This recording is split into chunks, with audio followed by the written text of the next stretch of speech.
मैं यहाँ पर आया था इंटर्नशिप करने के लिए। यहाँ पर मैंने PLC बिल्डिंग ऑटोमेशन स्पेशलिस्ट में इंटर्नशिप की है और यहाँ पर और भी चीज़ मैंने सीखा हूँ। और यहाँ पर ST/SC वालों के लिए फ्री है सब कुछ। गुड आफ्टरनून एवरीवन, मेरा नाम निकिता मेहरा है, मैं जबलपुर से हूँ। मैं यहाँ नेशनल ST/ST हब के बिल्डिंग ऑटोमेशन कोर्स के लिए आई हूँ, जो 3 मंथ ड्यूरेशन था उसका। ये कोर्स हमारी कैपेसिटी बिल्डिंग प्रोग्राम है, जिसमें SC/ST के लोग जो मतलब आगे नहीं बढ़ पाते हैं उनके लिए स्वरोजगार देना और उनको उस फील्ड में आगे बढ़ाने के लिए किया गया था। तो यहाँ पे हमने जो भी सीखा, जैसे बिल्डिंग ऑटोमेशन, उसमें जो भी इक्विपमेंट यूज होते हैं लाइक CCTV कैमरा, AC वगैरह, उसका जो वर्क है वो सीखा हमने। तो हम अभी इतने कैपेबल हो गए हैं कि हम खुद का स्वरोजगार शुरू कर सकते हैं और लोगों को जॉब प्रोवाइड कर सकते हैं। तो बहुत बहुत थैंक यू SC/ST हब और दिस थैंक यू। मैं बिल्डिंग ऑटोमेशन स्पेशलिस्ट का छात्र हूँ और जो नेशनल SC/ST हब द्वारा आयोजित किया जाता है, ये हर साल आयोजित किया जाता है। इसका मुख्य उद्देश्य होता है कि जो नेशनल SC/ST के जो छात्र हैं वो अपने भविष्य को लेकर के उद्यमी बन सकें या फिर स्किल्ड वर्कर बन सकें या फिर जो अपना औद्योगिक क्षेत्र में है वो करियर बना सकें।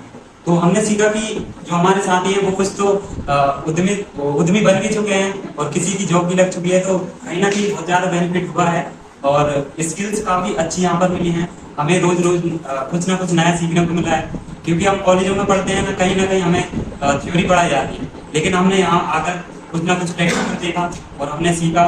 नए नए इंस्ट्रूमेंट के बारे में हमने जाना, उनका जो दैनिक जीवन में जो उपयोग होता है उनका यूज करना सीखा और कहीं ना कहीं हमें कुछ ना कुछ सीखने को मिला।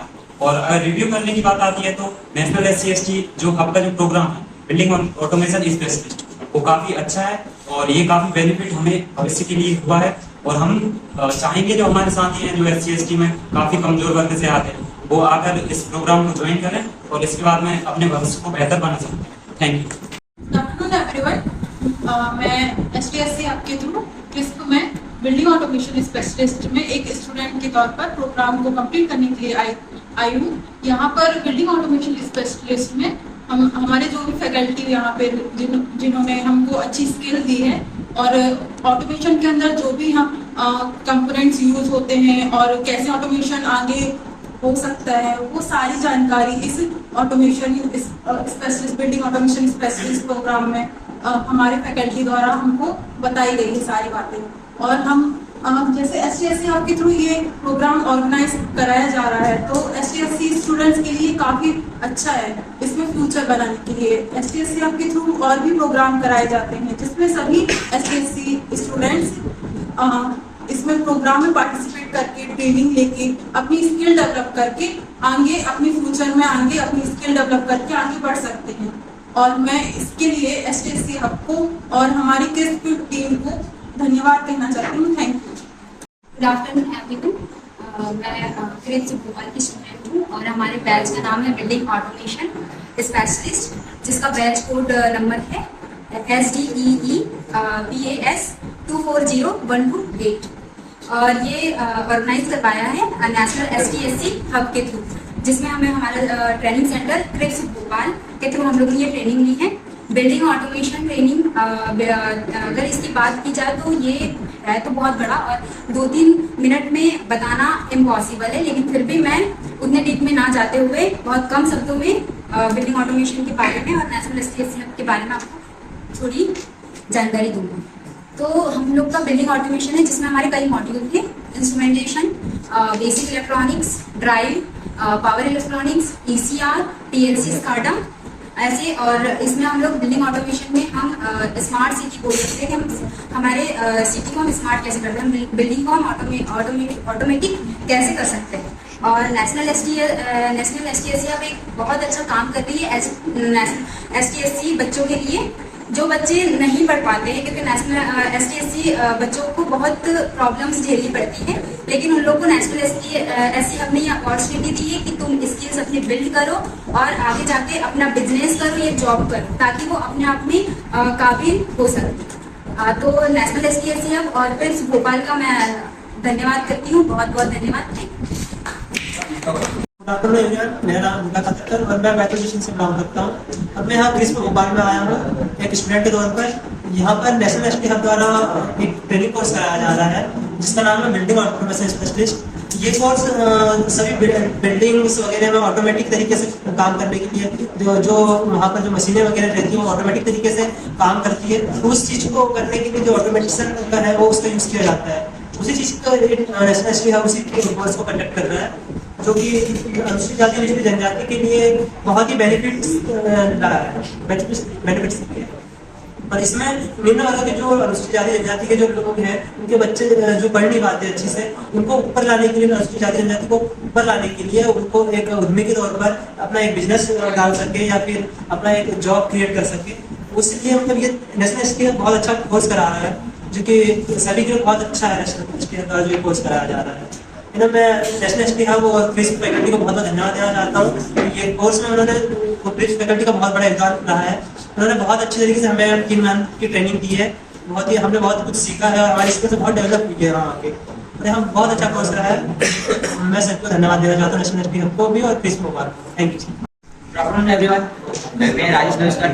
यहाँ एसटीएससी हब द्वारा यहाँ पर आयोजित किया गया कोर्स है बिल्डिंग ऑटोमेशन, जो कि क्रिस्प सेंटर भोपाल में आयोजित किया गया है। इसमें बिल्डिंग ऑटोमेशन कोर्स स्पेशलिस्ट में हमको 3 मंथ का ड्यूरेशन था। इसमें कि हमको सिखाया गया था कि बिल्डिंग को ऑटोमेशन कैसे करते हैं, building automation and industrial automation, इसमें दोनों इंक्लूड था। इसमें कि हमको 6 मॉड्यूल दिया गया था। फर्स्ट है इलेक्ट्रिकल इंस्ट्रूमेंटेशन, और सेकंड मेंटेनेंस का, और तीसरा है ECR electrical control and relay logic, और फोर्थ है पीएलसी एंड स्काडा, और फिफ्थ अपना था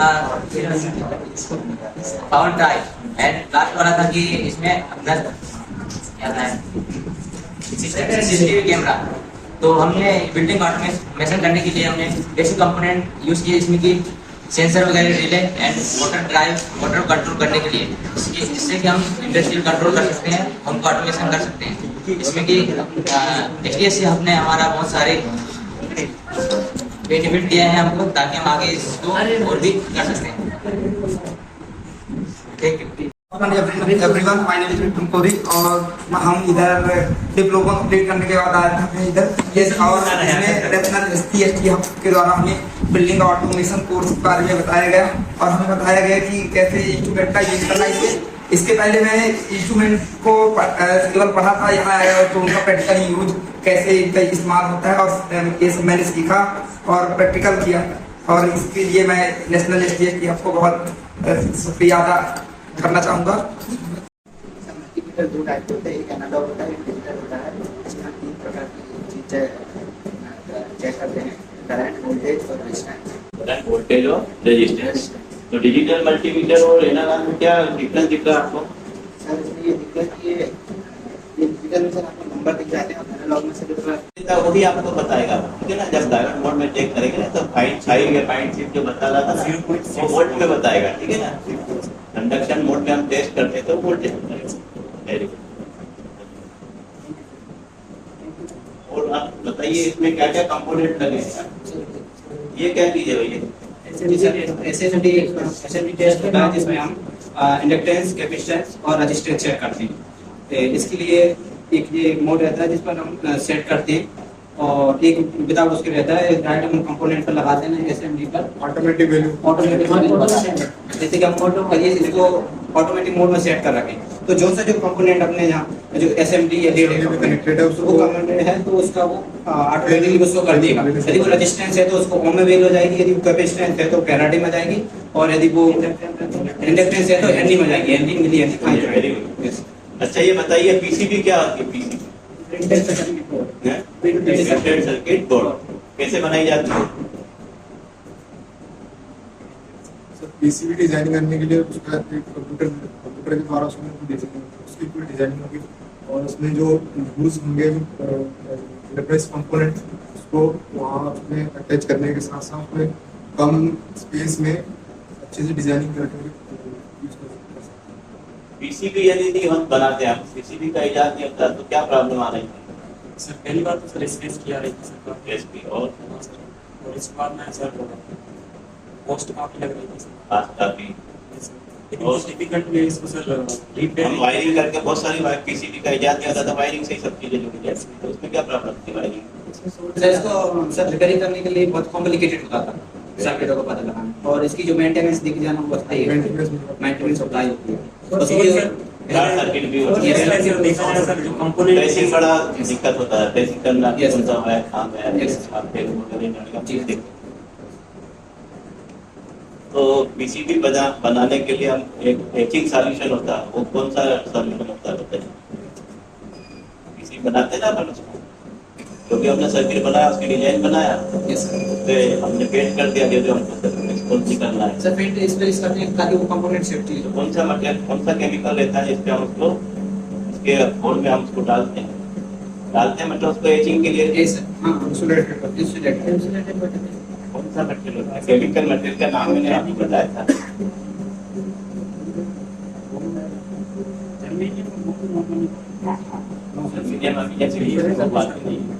सबको जो एचिंग सॉल्यूशन किस केमिकल से बनाया जाता है, जिसका हम पीसीबी डिजाइन करते हैं ना, तो जितना कॉपर है उसमें डाटा ना ट्रेक के अलावा एथिक क्लोराइड बताया क्या? चलिए सोल्डरिंग और डिसोल्डरिंग क्या होती है, आपको आती है सोल्डरिंग अच्छे से? आपने बनाया था ना? सोल्डरिंग डिसोल्डरिंग आपको नहीं पढ़ाई आपको, तो सोल्डरिंग वैसे जानते हो क्या होता है? सोल्डरिंग ये क्या चीज है? ये सोल्डरिंग इसके बारे में थोड़ा बताइए। पहले तो इसे स्विच में लगाते हैं, ये रोड मतलब कि गर्म होती है। तो ये कौन सा टूल है? ये है किसमें आता है, कौन से टूल में आता है? इलेक्ट्रिक टूल में आता है। दो तरह के हमने टूल पढ़े हैं, एक तो हैंड टूल और दूसरा ये पावर टूल, ठीक है ना? क्या काम आता है? सोल्डरिंग के काम में आता है। सोल्डरिंग क्या होती है? जैसे कि वो कंपोनेंट सेट रहते हैं, तो जो कंपोनेंट को चिपकाने के लिए जैसे एसएमडी कंपोनेंट होते हैं, स्मॉल साइज में जो कंपोनेंट होते हैं उन कंपोनेंटों को अटैच करने के लिए कांटेक्ट बनाने के लिए सोल्डर किया जाता है। सोल्डर किया जाता है। सोल्डरिंग सर इसमें एक प्लग होता है, पावर प्लग होता है, और इसमें एक इसमें रॉड होती है जो एलिमेंट होता है। रॉड एलिमेंट होता है जो कि गर्म करता है कॉपर की प्लेट या प्लेट को, और कॉपर की प्लेट उष्मा का अच्छा संचालक होता है जो जल्दी गर्म होता है, इससे सोल्डिंग करने में आसानी होती है। वेरी अब अपने आप कुछ बताइए कि आपने क्या क्या कर सकते हैं आपने इलेक्ट्रॉनिक्स में, और क्या प्रोजेक्ट वगैरह कुछ बताया आपने? ये सर हमने कुछ प्रैक्टिकल भी यहाँ इलेक्ट्रॉनिक्स में किए थे, जैसे कि हमने पीएन जंक्शन डाउट को हमने फॉरवर्ड वाइस में किया, रिवर्स वाइस में किया, या फिर जीरो वाइस में भी हमने लोड को चला कर देखा। रिवर्स वाइस में हमारा जो लोड था वो नहीं चला था, बंद था, लेकिन फॉरवर्ड वाइस में चल गया था। नॉर्मली हमने यही तरह के होंगे वो हमने रेक्टिफायर का यूज हमने करके की। ब्रिज रेक्टिफायर क्या होता है? ब्रिज रेक्टिफायर ब्रिज रेक्टिफायर में कितने डायोड होते हैं? 4 टाइप का इसके जाता है। वैसे जिसमें एक रजिस्टेंस इसमें धीरे धीरे 4 डायल होते हैं, जिसमें 2 इनपुट होते हैं, 2 आउटपुट होते हैं। इनपुट आउटपुट भी ऐसा नहीं होता। सर उसमें एक 4 डायोड यूज होते हैं, 4 डायोड यूज किए जाते हैं, और एक at a time 2 diode conduct करते हैं। और एक रेजिस्टेंस का है। रेजिस्टेंस कैपेसिटर, तो रेक्टिफायर कितने टाइप के होते हैं? कौन से? Half wave, full wave, bridge. Full wave. Half wave में क्या डिसएडवांटेज है? Half wave rectifier half wave में सिंगल डायोड का यूज होता है, इसमें single wave form positive flow होती है और नेगेटिव साइकिल ब्रेक हो जाता है, इसमें कि 50% पॉजिटिव साइकिल ही मिल पाता है, आउटपुट मिल पाता है। Very good. इफिशिएंसी किसकी ज्यादा रहती है, हाफ वेव रेक्टिफायर की कि full wave rectifier? Full wave rectifier. क्यों? सर इसमें क्योंकि क्योंकि दोनों हाथ सही में। Very good. चलिए हो गया। कितना टाइम हो गया? सर अभी 16 मिनट को 8 आपने टाइम का बोला था? 14 मिनट का हो गया सर ये। हो गया। Yes sir. डिजिटल मल्टीमीटर कहाँ है? क्या काम आता है ये? और जोर से बोलो उधर। एनालॉग मल्टीमीटर क्या काम आता है? मल्टीमीटर जो रेजिस्टेंस को मेजर कर सकते हैं अपन, और करंट मेजर कर सकते हैं, वोल्टेज मेजर कर सकते हैं, और उसके डिजिटल मल्टीमीटर डायोड को हम किस टाइप से टेस्ट कर सकते हैं? कौन कौन से मोड में टेस्ट करते हैं? सर एक तो डायोड में ही कर सकते हैं। डायोड मोड में, मतलब diode mode means Select- conduction mode. हाँ, दूसरा और दूसरा उसका resistance resistance mode. Very good. तो रेजिस्टेंस मोड में डायोड क्या बताएगा? आपने डायोड दिया टेस्ट करने के लिए, तो सर- रेजिस्टेंस मोड में क्या बताएगा वो? रीडिंग। और कंडक्शन मोड में क्या बताएगा? सर रजिस्टर मोड में वो रेजिस्टेंस बताएगा। कितना आता है लगभग? आपने किया टेस्ट कभी? ये सर अगर वो मतलब इसका पॉजिटिव टर्मिनल उसके पॉजिटिव से कनेक्ट करेंगे तो वो रेजिस्टेंस कम आएगा। और वो कौन सी बायस कहलाती है? सर वो फॉरवर्ड Forward वाइज bias। और रिवर्स वाइज में ज़्यादा आएगा कितना आएगा रेजिस्टेंस? ज्यादा मतलब कितना? रिवर्स बायस में रेजिस्टेंस कितना होना चाहिए? इनफाइनाइट। Very good. और आप बताइए, कंडक्शन मोड में हमने आपको डायोड टेस्ट करना है तो क्या बताएगा? कंडक्शन मोड में रेजिस्टेंस नहीं बताता, वोल्टेज बताएगा ना। वोल्टेज का फॉरवर्ड बायस में 0.6 वोल्ट बताया था ना, यस और रिवर्स बायस में ओपन सर्किट बताता है, तो उसमें वोल्टेज का। ठीक है।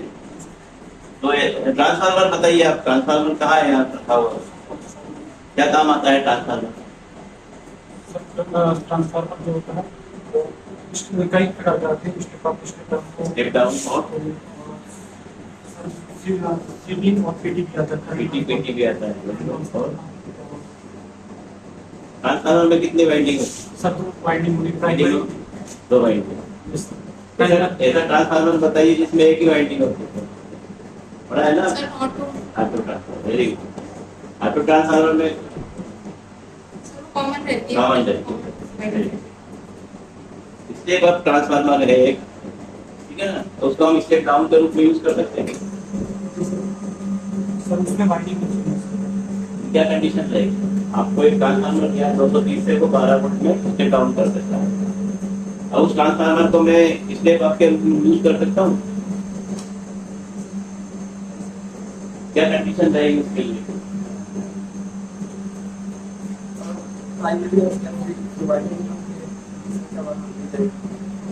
तो आपको जो एक कोई ट्रांसफार्मर है स्टेप डाउन है तो उसको आप स्टेप अप के रूप में भी यूज कर सकते हैं, बशर्ते आप जो रेटेड वोल्टेज है वो भी आप उधर से देखते हैं। 12 वोल्ट की तरफ से आप 12 वोल्ट नहीं तो उधर 230, ठीक है ना। 12 वोल्ट की तरफ 230 देने जाएंगे तो आपको तो 30 हो जाएगा, ठीक है ना, क्योंकि रेजिस्टेंस कम है। ठीक है, चलिए। और क्या ये क्या चीज है आपका? ठीक है,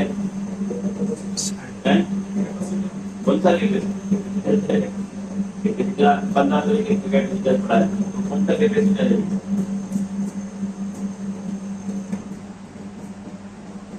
आप बताइए।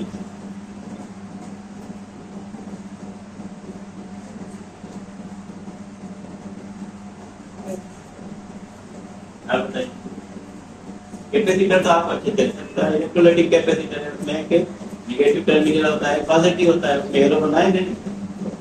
इसमें क्या लिखा हुआ है बताइए जरा, उसका क्या मतलब होता है? कैपेसिटर पे कुछ चीजें लिखी होती है, उसका क्या मतलब होता है? 3 मिनट हो गए। क्या लिखा है उसपे? सर 25 वोल्ट इसमें दिया है। 25 वोल्ट इसका वर्किंग वोल्टेज है। और आगे कुछ लिखा है? सर इसमें 1000 माइक्रो फेरेड उसकी क्या है? यूनिट यूनिट है या वैल्यू है? Yes, sir. वेरी गुड, चलिए हो गया। अब ये आपको एक रेजिस्टेंस दिया है, तो रेजिस्टेंस की वैल्यू कैसे पढ़ेंगे? मल्टीमीटर नहीं है हमारे पास, बताइए। अभी तो रिपीट किया आपने सुना। सर कोई colour coding colour coding. Sir जो कलर कोडिंग क्या होती है ये? सर चार मतलब चार कलर चार पेंट है, उसका मतलब क्या मतलब होता है बताइए। तो सर फर्स्ट सर कॉलेज है सर तो फर्स्ट अभी आपको कलर नहीं पूछ रहा था। फर्स्ट का क्या मतलब होता है? First point, second point, third point और फोर्थ पेंट, चार पेंट होते हैं ना। हाँ सर। उसका क्या मतलब होता है? सर फर्स्ट मतलब जो सर उसका टॉलरेंस वगैरह निकालते हैं। इससे निकालेंगे क्या होता है? सर जो सर चार कलर दिए हैं, उसमें टॉलरेंस का कौन सा कलर होता है? थर्ड होता है, थर्ड कलर मल्टीप्लायर होता है, फोर्थ होता है, ठीक है ना। फर्स्ट और सेकंड नंबर होते हैं, थर्ड मल्टीप्लाई होते हैं। और चौथा कलर आपका सिल्वर कलर है, तो उसका कितना टॉलरेंस होगा? सर पता नहीं सर हैं? बस -2 क्यों होगा भाई? सिल्वर का कितना टॉलरेंस होता है सिल्वर कलर का? हाँ बताइए। आपने कोई क्लास नहीं अटेंड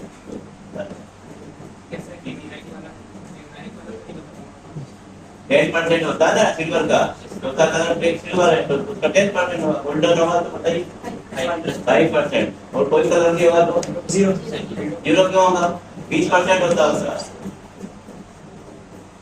मान लीजिए 3 ही बैंड दिया और चौथा कलर उसका जो बॉडी का कलर है उसका रेजिस्टेंस का, तो वो 20% होगा, ठीक है ना।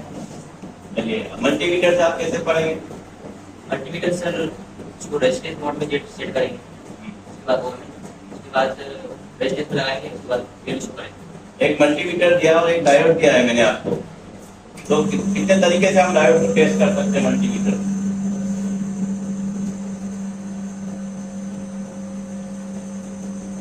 दो तरीके बताए थे ना आपने, आप बताओ। डायोड मोड में, वेरी गुड। और दूसरा रेजिस्टेंस मोड में, तो रेजिस्टेंस मोड में क्या वैल्यू आएगी और डायोड मोड में क्या वैल्यू आएगी? आपने टेस्ट करके देखा था? कौन कौन सी वायर होती है बताइए? फॉरवर्ड बायस और रिवर्स बायस। तो दोनों मोड में हम क्या रेजिस्टेंस बताएगा, फॉरवर्ड में क्या बताएगा और रिवर्स में क्या बताएगा, रीडिंग क्या आएगी? रेजिस्टेंस की वैल्यू हाई बताएगी, रिवर्स में कितनी हाई रिवर्स क्या है? इंफिनिटी है ना, ओपन सर्किट बताता है। और कंडक्शन मोड में, कंडक्शन मोड में रीडिंग क्या बताएगा? पोटेंशियल मल्टीमीटर क्या है, फिर क्या दिखेगा?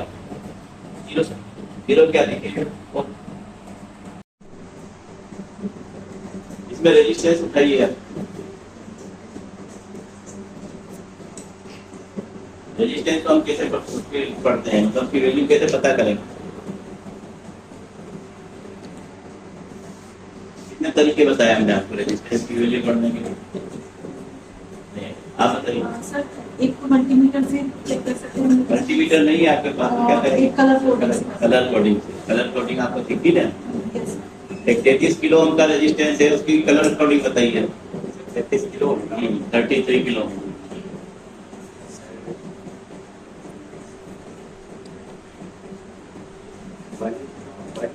ब्राउन 33 किलो ओम तो मिला काफी, सॉरी 50 बार तो हो रहा है, तो सबसे इजी वही।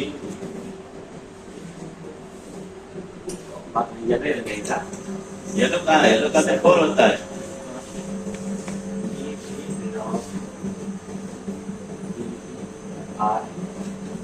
ऑरेंज रहेगा।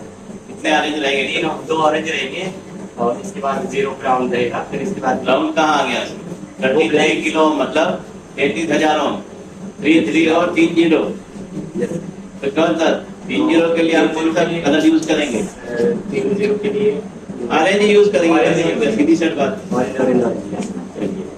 यदि आपके पास कलर कोडिंग आपको नहीं आती है तो आप कैसे मेजर करेंगे रेजिस्टेंस की वैल्यू? मल्टीमीटर, मल्टीमीटर को किस मोड में रखेंगे आप? रेजिस्टेंस मोड में। ओम किलो ओम या मेगा जो आप रेजिस्टेंस। एसएमडी रेजिस्टेंस क्या होते हैं बताइए? Surface mount resistance. वो छोटे होते हैं जो सरफेस। इनका क्या बेनिफिट होता है? सर इसको मतलब काफी छोटा। आप 2 तरह के कंपोनेंट पढ़े थे हमने, लीडेड और एसएमडी, तो दोनों के फायदे नुकसान बताइए। एडवांटेज है, डिसएडवांटेज भी।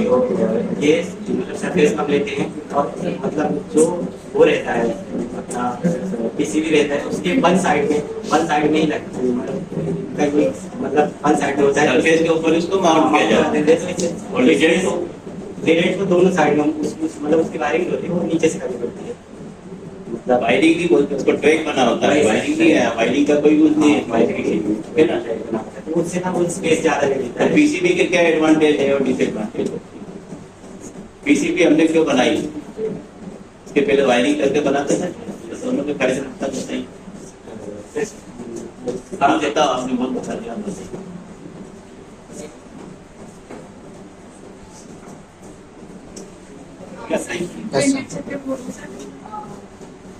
उसमें छोटे छोटे कंपोनेंट्स लगाते हैं, इलेक्ट्रॉनिक्स कंपोनेंट जो होते हैं। और चलिए ठीक, आप बताइए आपको क्या आता है इलेक्ट्रॉनिक्स में, क्या क्या पढ़ा आपने? तो मैं सब कभी शक्ल नहीं दिखाई क्लास।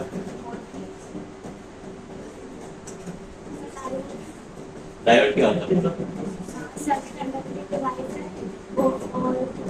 एसी को डीसी में कन्वर्ट ऐसी को पीसी में वेरी गुड। चलिए हो गया, चलिए हो गया। इंग्लिश क्या बोलते हैं, कांटे में कांटा है ना, पॉइंटर बोलते हैं ना, पॉइंटर। चलिए आप बताइए रेजिस्टेंस क्या होता है?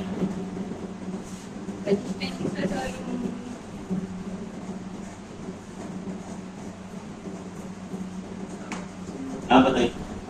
Resistor is a passive component that limits and regulates electrical and electronic circuit. ये रेजिस्टेंस एक इसको R से डिनोट करते हैं और इसका काम जो होता है सर्किट्स में वोल्टेज को नियंत्रित करता है, सीमित रखता है, कंट्रोल करता है।